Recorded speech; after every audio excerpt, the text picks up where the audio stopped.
Alright, what's up guys? It's Habib. I'm back with another deck profile. I recently got first place with Scrap Dinos. It's a little bit of a different build. I don't have Scrap Chimera. You know, that card's like $40 and there's no way I'm paying that price. And instead we got like a different build. It's pretty similar. Obviously it's not as strong, but you still get a pretty big combo and it gets you into a really nice board. So we'll get right into it. First you play 3 over Raptor. This card is extremely good. It searches for the deck and it can also dump. So, you know, if you ever get locked into Draw and Lockbird, it can still dump something, which is pretty good. Having this card and Miscellaneous is the combo you want to have. Miscellaneous, obviously, the most broken card in the deck. It just stops all interactions on the main phase, which is like insane. And, you know, you could bait for hand traps with it. If you normal summon over Raptor, search, and they try to ash it, you could use Miscellaneous to block it, which is pretty nice.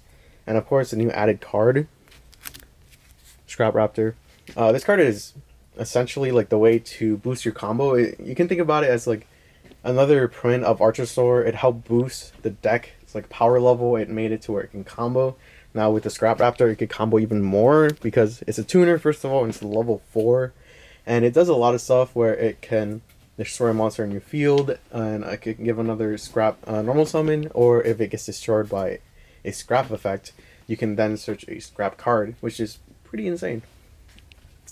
Next you have 2 Animador. This card is actually pretty good too. Like I said, it helps with the power of the deck. It searches Pill and it pops a monster in your hand or field, a dino, which is insane because first of all, the baby is like, you know, the best card in there.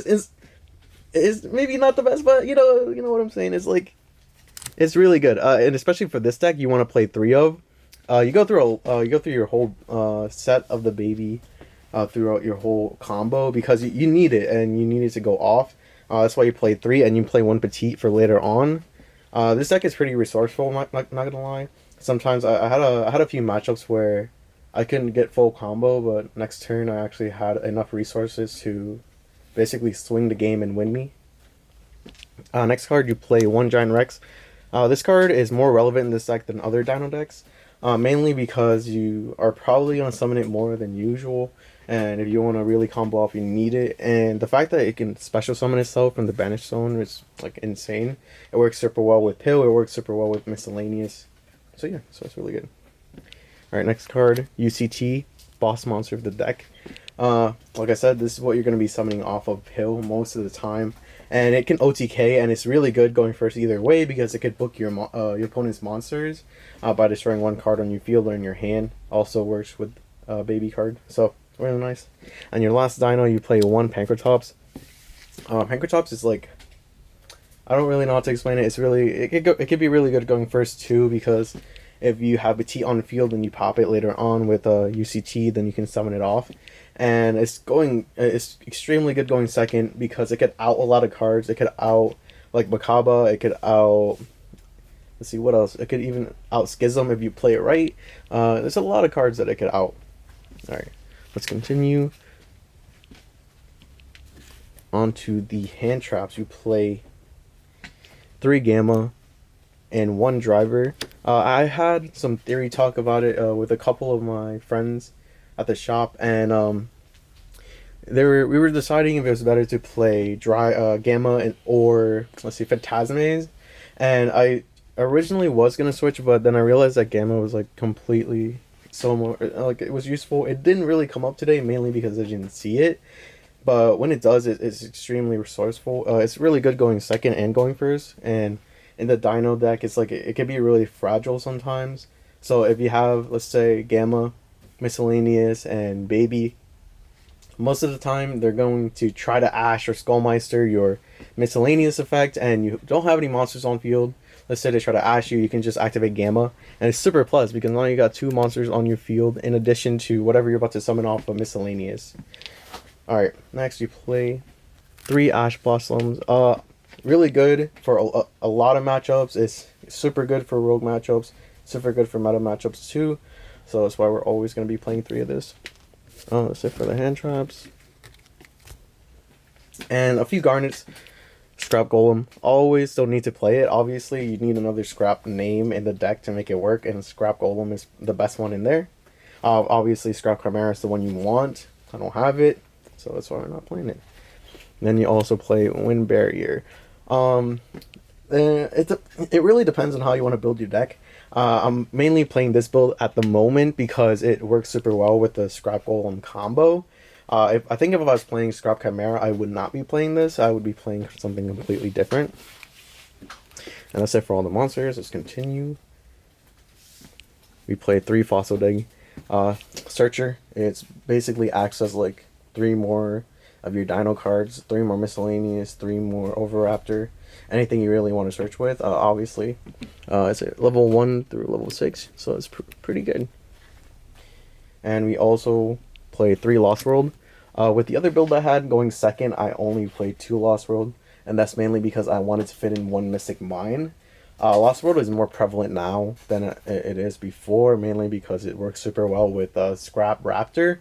The only reason it works though is because you have to have Scrap Chimera, and the bad thing is that without the Scrap Chimera, the build that I have now, the Scrap Raptor is going to act as a garnet in your hand. You most definitely you don't want to see it in your hand. But we're still playing 3 Lost World because Overraptor and Lost World is still combo, and it's pretty good. Alright, next we have 1 Terraforming to go along with it. Yeah, nothing much to say about it. You're basically playing 4 Lost World. Alright, next we have 2 Double Evolution Pill. We were playing 2 of, I don't know if I explained this before, but Archosaur and Double Evolution Pill, you're playing 2 of each, mainly because you don't want to see it in your hand, but you also want to search it. It's like super good in the deck, but if you draw it, it feels super bad.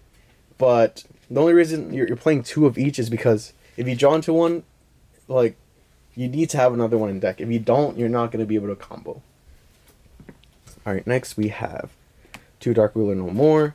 Really good card. This card came up more often than I thought it would. It came up, let's see again, what was it? I can't remember my matchups mainly, but it did come up, and it was really good. And the last card, of course, Called by the Grave. You need it. You need it in any Dino deck, mainly because Dino is like super fragile. It loses to a lot of hand traps. So that's why we're playing the Called by, that's why we're playing the Gammas. Alright, let's get into the extra deck. Alright, Link 1s, we're playing 1 Link Rebo and 1 Secure Gardener. I was thinking about getting rid of Secure Gardener, but it came up. I had, I think, 2 of my matchups. There was one against Dog Invoked where it actually came up, and it also came up against War Rocks. It was pretty interesting. Alright, and we also play the new card, Scrap Wyvern. This card is what makes, honestly, is what makes the Scrap Raptor extremely good, because it pops it and then it can summon it back, and you can also pop a baby, and then you can special summon another Scrap.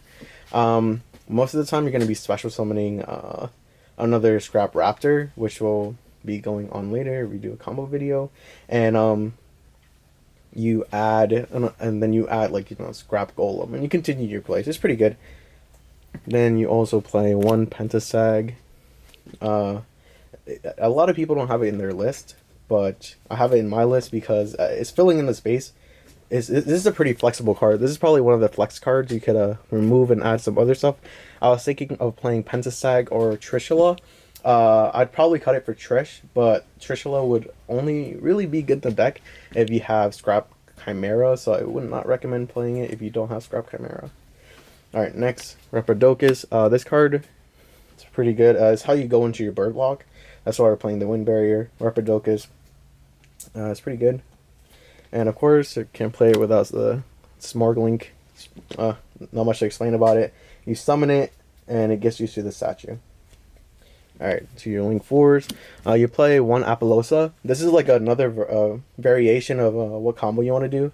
Per se, if you're playing against a really graveyard heavy deck, and you feel like the bird lock isn't enough, you could summon Apollosa and then go into a Abyss Dweller XYZ, and you're still playing around Nibiru. You got an Abyss Dweller XYZ. You can also get out a Savage. Now you got like Mana Gates, and you can also have a UCT. Super good. And a card that came up a lot. People are playing Access Code. I play Bull Sword mainly because sometimes, like, As weird as it is to say, sometimes UCT and XYZ just isn't enough. So when I went into this card, it actually gave me a big advantage, and it always wins games. You just have to make sure you're playing it right and you're summoning it at the right time. Then for your Synchros, you play one Savage. Like I said, you know, that Scrap Raptor. I don't even know why it's a dino. I don't know why it's a tuner, but it makes it to where now you can play Savage like pretty easily. You don't even need to worry about it. And we also play Omega. Omega, same thing. It's a level 8 also, so if you really want to use the Scrap to summon it, you can.